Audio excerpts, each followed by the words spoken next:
자기소개 부탁드릴게요. 시민이 행복한 식당, 종로 시민식당을 운영하고 있는 이송우라고 합니다. 저는 이곳에서 2010년도부터 외식업을 했고요. 현재 13년 차 외식업체 대표입니다. 창업 전에 어떤 일을 하셨나요? 창업 전에는 LG 종합상사에서 종합상사맨으로 일을 했고요. 그 뒤에는 IT 외국계 회사 한국지사에서 세일즈 업무를 10년 동안 했습니다. 창업을 시작하게 된 계기가 있으신가요?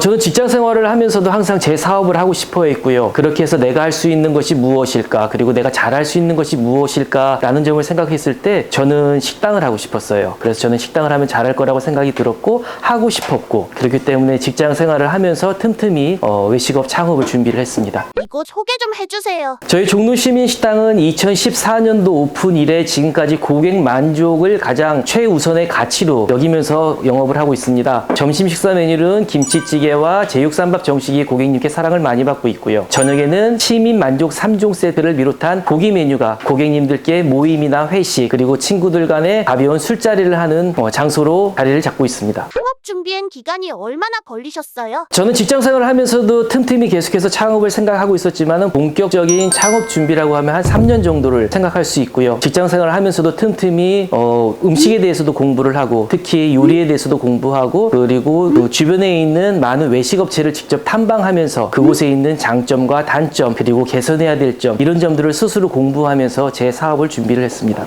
가게 위치 선정은 어떻게 하셨어요? 저는 사업을 시작하면서도 특히 외식업은 입지 또한 매우 중요한 결정 요소라고 생각을 하고 있습니다. 입지 선정의 가장 중요한 요소 중에 하나는 내가 가장 잘 아는 곳이 중요하다고 생각이 들어요. 그래서 종로는 제가 어렸을 때부터 살던 곳이고 생활을 해왔던 곳이기 때문에 이곳 상권 및 입지에 대해서는 누구보다도 잘 파악을 하고 있었고, 그래서 이 입지에 맞는 고깃집을 하는 것이 좋은 선택이라고 생각해서 결정을 했습니다. 어떤 분들이 많이 오세요? 종로라는 상권 특성상 매우 다양한 연령층들이 방문을 하고 계십니다. 사실 한 3, 4년 전까지만 해도 저희 집 같은 경우에는 중장년층이 좀 더 많은 비중을 차지하고 있었는데요. 또 외식업을 하면서 틈틈이 외식업 관련 공부를 하고, 그리고 외식 관련 대학원을 공부하고, 그 외에 마케팅 등의 공부를 하면서 점차 저희 집에 있는 고객층들도 좀 더 젊은층으로 많이 바뀌었어요. 그래서 현재는 20, 30대의 여성 고객층이 가장 많은 손님의 방문 비중을 차지하고 계십니다. 가게 홍보는 어떻게 하고 계시나요? 우리 집을 방문하는 고객님들께서 좋아하실 만한 음식과 서비스를 제공하는 것이 저희들이 해야 될 가장 중요한 일들이죠. 그래서 고객님들이 좋아하실 만한 음식들, 그리고 그에 맞는 서비스들, 그런 것을 늘 개발을 하고 연구를 하고 실천을 하고 있는 것이 그 방법이 아닐까 생각합니다. 마케팅 같은 경우에는 제가 개인적으로 블로그와 인스타그램, 페이스북을 운영을 하고 있고요. 우리 시민식당은 어떤 곳인지, 그리고 이 시민식당을 운영하는 이송우라는 사람은 어떤 사람인지, 그런 것을 항상 고객님들께 알리고 고객님들께 피드백을 받아가지고 좀 더 발전하는 그러한 밑바탕으로 삼고 있습니다.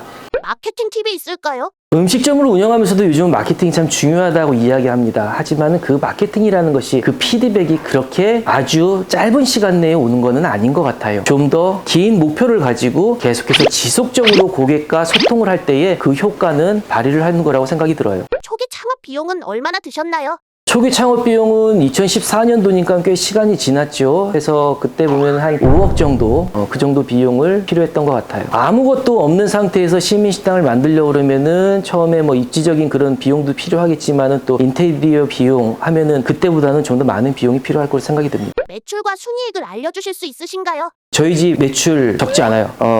작년 한 15억 정도 했고 순이익으로 보면은 한 4억 정도 이렇게 될 거예요. 찾아보려면 다 얼마든지 오픈할 수 있는 거고, 근데 그게 그 매출이나 순이익을 지나치게 강조를 하는데 진정성이 전 없다고 생각이 들어요. 그 진정성이 없다는 건 거짓말이라는 뜻이 아니라 그런 거는 최소한 3년은 돌아봐야지 이 사람이 그렇다고 볼 수 있는 거예요. 오픈하고서 지금 잠깐 해서 뭐 6개월 됐는데 내가 얼마에서 얼마를 벌었어. 1년 해서 했는데 뭐 매출이 얼마 나가지고 얼마 벌었어. 이거 해가지고 뭐 투자한 거 벌써 뭐 1년 만에 다 뽑았어. 3년은 해봐야지 그게 아는 거지. 어떻게 이렇게 성공하실 수 있으셨어요? 난 안 망해봤어요. 실패를 안 해봤어요. 난 열심히 했으니까. 난 망하면 죽는다는 생각으로 했으니까. 대충 하면 망해요. 죽을 듯이 해도 망하는데 그렇게 해서 자리만 잡아놓으면 그때부터는 먹고 살만하고 돈도 벌고 강남에 아파트도 사고 외제차도 사고 애 유학도 보내고 식당에서 다 할 수 있어요. 브랜드의 장점은 무엇인가요? 저는 시민식당을 이야기할 때 항상 시민이 행복한 식당을 만들고 싶다라는 이야기들을 해요. 그래서 저는 우리 집을 방문하시는 고객님들이 당신들께서 지불하는 그 가치 이상의 만족도를 얻어갈 수 있다고 생각을 해요. 그것이 저의 목표이고요. 그래서 고객님들께 많은 만족과 가치를 제공하는 것이 시민식당의 브랜드라고 생각을 해요. 운영하는데 어려운 점이 있나요?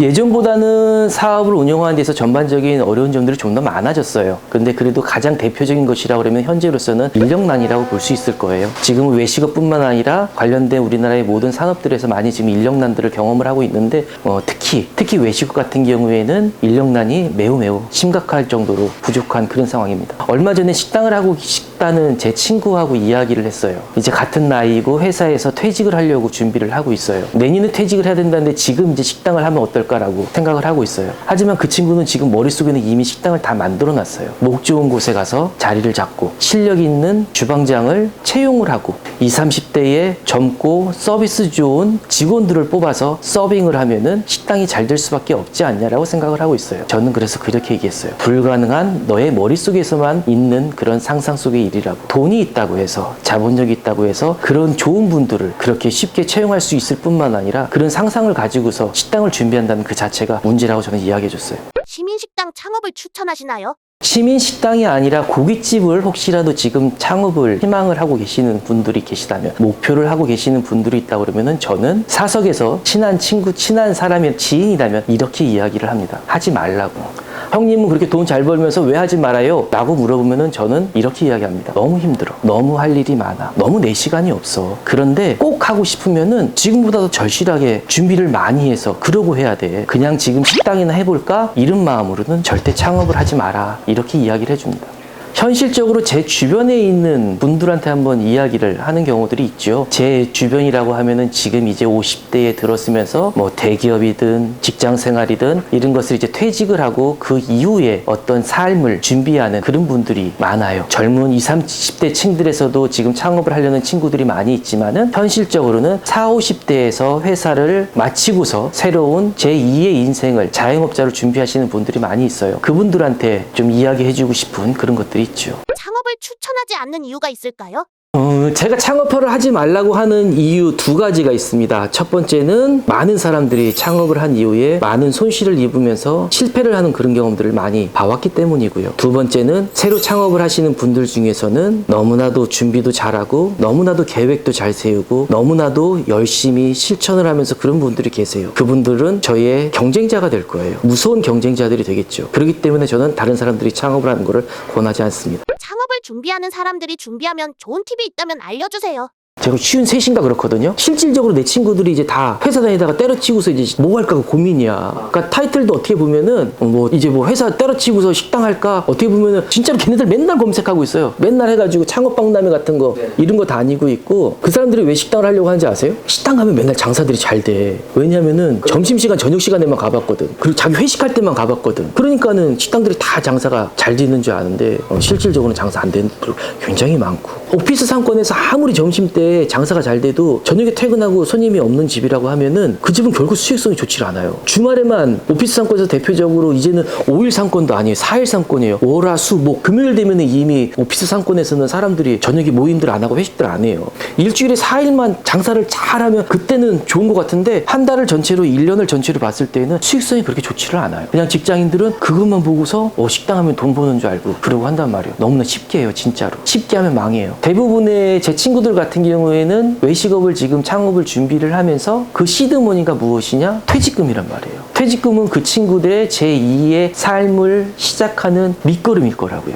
근데 장사를 조금 크게 하려고 하면 퇴직금 가지고도 좀 부족해요. 대출을 받아요. 그렇게 했다가 그 장사가 1년, 2년, 3년 하고서 도저히 안 되겠어가지고 접어버린다면은 그 친구는 사업을 하기 위해서 보증금도 줬을 거고요. 또 인테리어 비용도 만만치 않게 줬을 거예요. 그 두 가지를 하기 위해서 자기가 가지고 있는 퇴직금과 대출금을 해가지고 썼단 말이에요. 장사가 안 돼서 나갈 때에는 인테리어 비용도 하나도 건질 수가 없을 뿐만 아니라 자기는 권리금을 권리금을 내고 들어갔는데 권리금을 못 받고 나오게 되니까는 거기에서 손해뿐만 아니라 보증금 1년, 2년 장사하면서 점점 장사 안 돼가지고 월세 못 내서 결국은 보증금 다 까먹고 3년 만에 자기가 가지고 있던 퇴직금과 대출금을 모두 날려버리는 사례를 저는 몇 번 봤어요. 심각하게 하고 생각해야 돼요. 제 나이 또래에 퇴직을 하는 친구들은 회사에서 그래도 어느 정도 직급들이 있는 그런 경우들일 거예요. 부장님일 수도 있고 이사님일 수도 있고요. 그렇게 하다가 보니까는 다른 직원들이 해주는 일 이런 것들을 대접받고 다른 회사에서도 대접받고 이러던 분들이 창업을 하게 되면은 식당 사장이라는 그 말만 듣고 싶지 직접 일을 하려고 하지는 않아요. 그냥 식당 창업해서도 자기가 그냥 남들이 사장님으로 대접해 주기를 바라고 받들어 주기를 바라면은 절대 그 식당은 성공할 수가 없어요.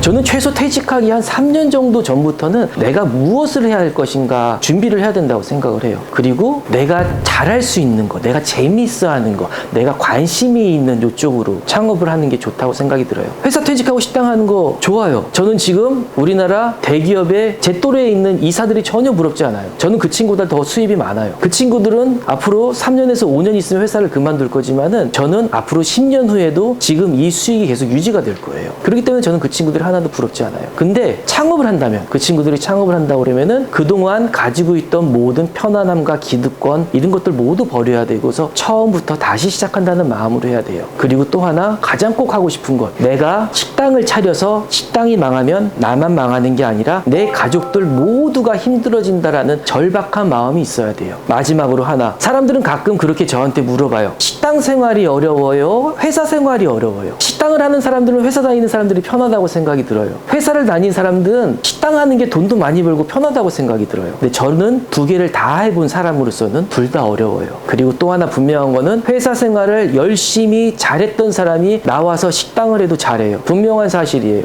회사를 다니면서 다른 사람들과 유대감이 있고 협동력이 있고 창의력이 있는 사람들, 회사를 그만두고 식당을 나와서도 그 가지고 있는 그 사람들의 노력과 기질, 인성 이런 것들이 바탕이 돼서 더 잘해요. 회사 생활 못하는 사람들 절대 나와서 성공 못해요. 식당에서는요. 회사에서 누가 싫어가지고 회사 다니기 싫으네, 회사 일이 어때서 싫으네, 이런 사람들 식당을 생각하면 안 돼요. 회사 생활을 열심히 잘했던 사람이 식당도 잘합니다. 분명한 사실입니다. 대표님의 앞으로의 목표는 무엇인가요?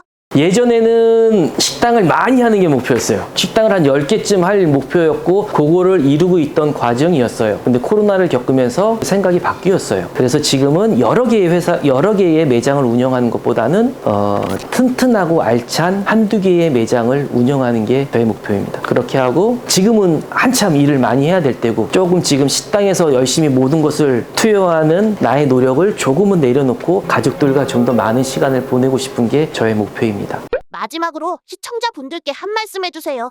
많이 준비하세요. 많이 보러 다니시고 많이 경험해 보시고 무엇보다도 가장 중요한 거는 실제 외식업체에서 일을 해보시고요. 어떤 분들 그러세요. 내 나이가 40인데 내 나이가 50인데 누가 나를 써줘. 절박하면은 다 기회는 있어요. 노크해보지 않고 시도해보지 않고 머릿속으로만 생각했기 때문에 그런 기회가 없는 거예요. 꼭 현장에서 일을 해보고 이게 나한테 맞는 일인지 내가 앞으로 해도 될 일인지 그때 가서 결정하는 게 늦지 않습니다.